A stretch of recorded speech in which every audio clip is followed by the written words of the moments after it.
Good afternoon, ladies and gentlemen. It is another opportunity that we get to speak to the one and only Omari Hardwick, all the way from Hollywood. He is in Kenya. We want to find out a little bit about him, what he is here to do, as we chat the way forward for the few days that he's going to be in the country. Brother, welcome to Mpasho. Asante, brother. Yes.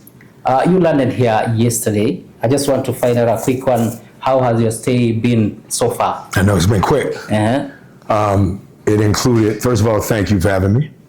Thank you, all of my fans here in Kenya. Pretty amazing to be able to experience the love that I experienced getting off the plane. Yeah. Set everything in motion. A quick hangout in the shower to clean up, and then shot to a dinner for that Stephen Jennings was hosting. Of course, no stranger in name. He is the curator of Tatu City and developing so much more here. That was amazing. It was one of the greatest dinners I've ever been a part of, just because everyone there was about love. Yes. All probably from our own effed up normal upbringings. Everybody has an effed up normal upbringing. Yeah. And are trying to figure out the breaks and the cracks in us, but while trying to get our roses to grow through those cracks, that dinner was really an attempt to build and aid each other's roses at sprouting even more. And I'm in town to commit to that which I had committed to a long time ago. How old are you, brother? 30. You're 30. Yes. About 35 years old. I remember thinking, first of all, I don't think most men on earth kind of know what they're doing until about 35. I think women probably around 28, they figured out. That doesn't exclude you being an old soul and a mature 30-year-old. But about 35, you'll remember that I said that. Yes. At about 35 years old, I started to understand the purpose a bit more of what God had given me in a call of being an artist to do. Yes. And the purpose of doing more was, for me, not necessarily something that I wanted to do in a very myopic, monolithic, relegated to America and to American black people and or Latin American brown people kind of way. Yes. I always felt drawn to the motherland. And globally, I could hear God saying years ago, about 35 years old, I heard God say, your mission on this earth is to make the world smaller. You have to make the world smaller. And I heard God say it a lot, and it kept being louder and louder. And the more my microphone got bigger, and the more my stage got bigger, and the more power grew. And I mean the title show power, but also my power was growing. Yes. I kept hearing God say it more, and so within the first freaking 12 to 16 hours of being here, that's been apparent to me that I will be here with partners who think like me, who love like me, and who live like me in terms of how they operate and how they treat, the person who's the king and the queen. They treat the same way that they treat the person who drives the king and the queen. Or the homeless person they walk by en route to the king and the queen. I've always been that kid.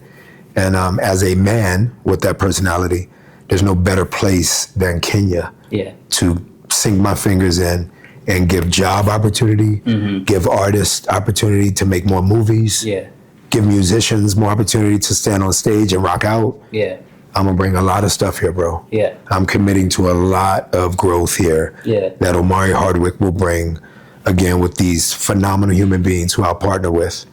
And then I had a bicycle ride this morning in the mud in Tatu City and over through the coffee estates to the Oaklands, into those fields, and realizing that dinner last night just was more of that today on the bike ride. So it's been amazing. I can't imagine what's going to happen from here out. I'll be here for 4 more days. So probably now that you have mentioned the motherland, have you ever thought of probably setting base here in Africa? Now that we have several celebrities from the US who have now come here in Kenya. And bought here, right? Yeah, I definitely would buy here in a heartbeat. I got a 12-year-old and my son is 10 next week. I definitely, not in terms of raising them completely here, but I definitely would have a base here for sure. And I'm excited about it.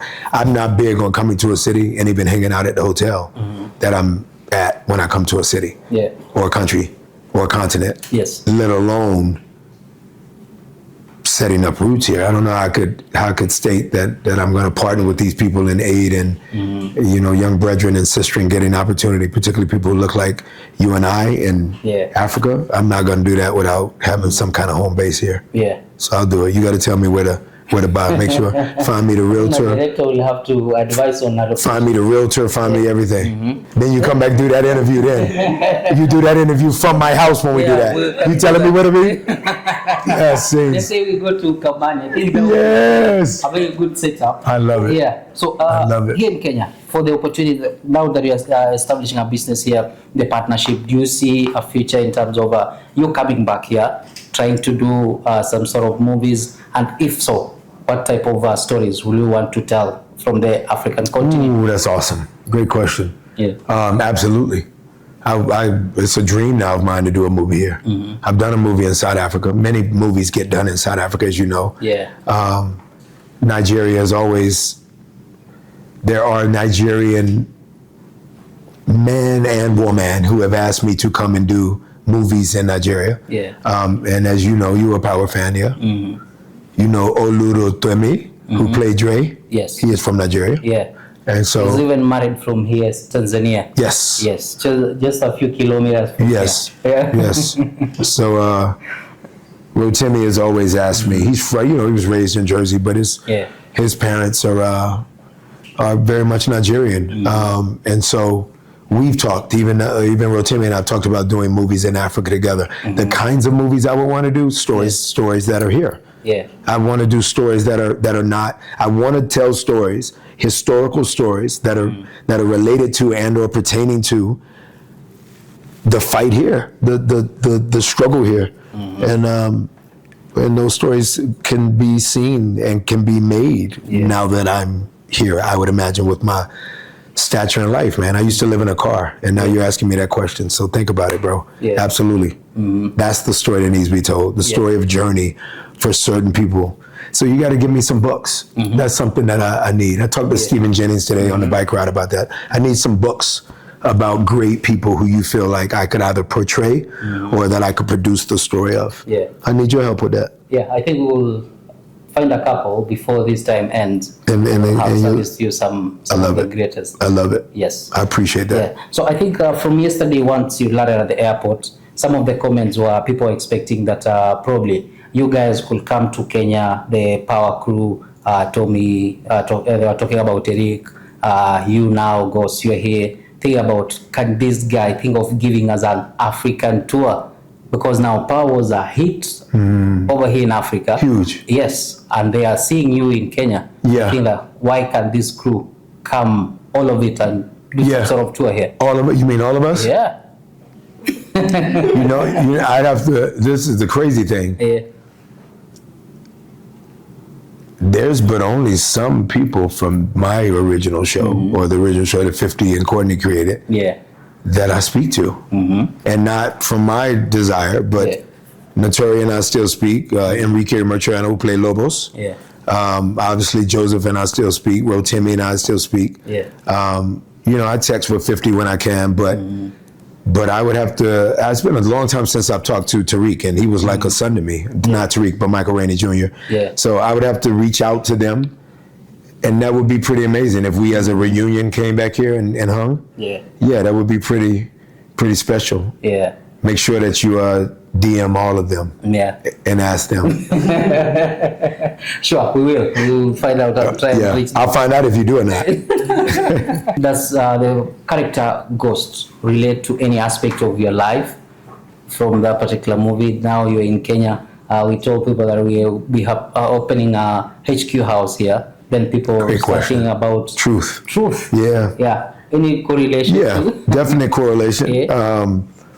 I've always been of entrepreneurship in spirit. I think it has not been necessarily maybe seen as much because I was an athlete artist, right? And I've put food on the table, as you know, for 21 years now as a artist. Yeah. And an athlete is an artist equally.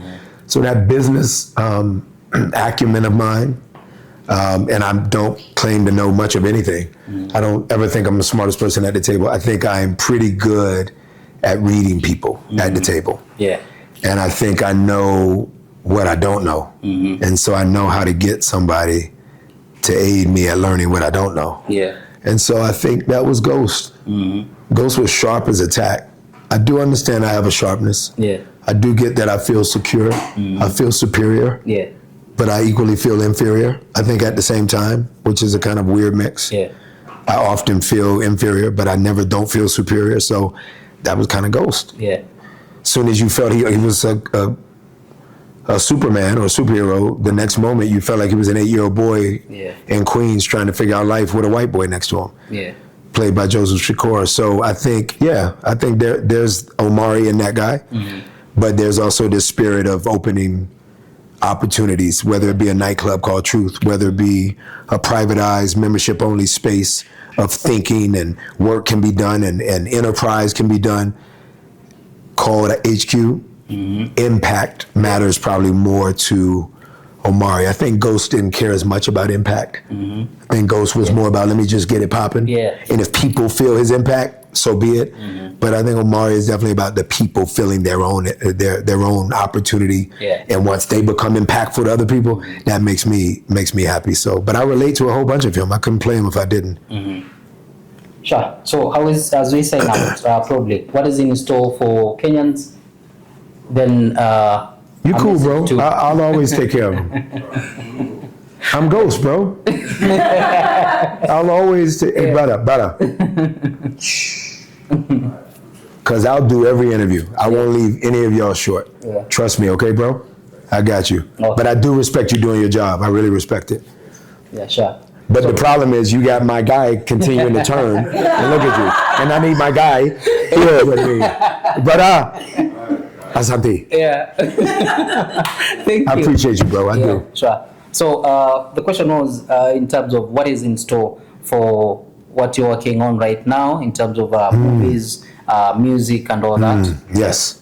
So a lot of the music will be heard tonight. Yeah. Because we'll be playing my music tonight. Nice. So that'll be really cool. I got nominated for a Grammy recently, which was crazy. Yeah. Because I don't use music to put food on the table, and yet there's many people who felt like I should have been nominated for my portrayal of Ghost. And I did, in terms of being nominated for an NAACP Image Award, right? 3 times I won. And so, and that comes from your people. So obviously I'm beyond proud of that. But there's never been an Emmy nom or a Golden Globe nom or an obviously I've never been nominated for an Oscar. Yeah. So to be Grammy nominated on first album out, that's crazy. So because of that, it's given me more leverage. I ask my 12 and 10-year-old every morning, I say, if not every morning, every week, I do say, I ask them, what are people fighting for most in life? And they go, leverage, Papa.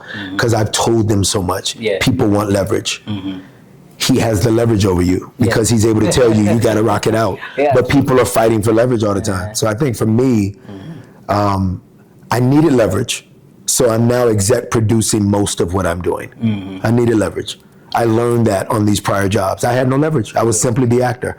So now I'm a producer on everything. The next job up, I'm not a producer on. So I can't say everything, but I'm playing, but my dearest brother, Michael B. Jordan, who's been a brother of mine forever, he actually is exec producing a job that I'm doing with Ben Watkins and Amazon, and I'm playing Muhammad Ali's father. Nice. So I start 2 weeks.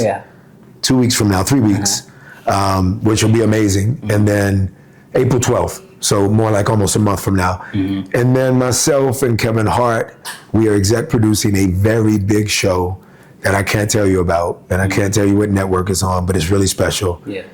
I'm playing at some point, God, I can't tell you about some things. But there's a whole bunch of stuff in the oven right now that I'm so proud of. That is coming, and there's so much more music because I made music forever, and then I never put it out. So now the music is finally coming out. So it'll feel like I'm doing the music presently, but it's been done for years. Talk to Kenyans, your fans of Power, and all the work, the good work that you do. Send a message to them, please. I'll start with all the good work that you guys do. I have learned while being here that you guys think in a very broad way.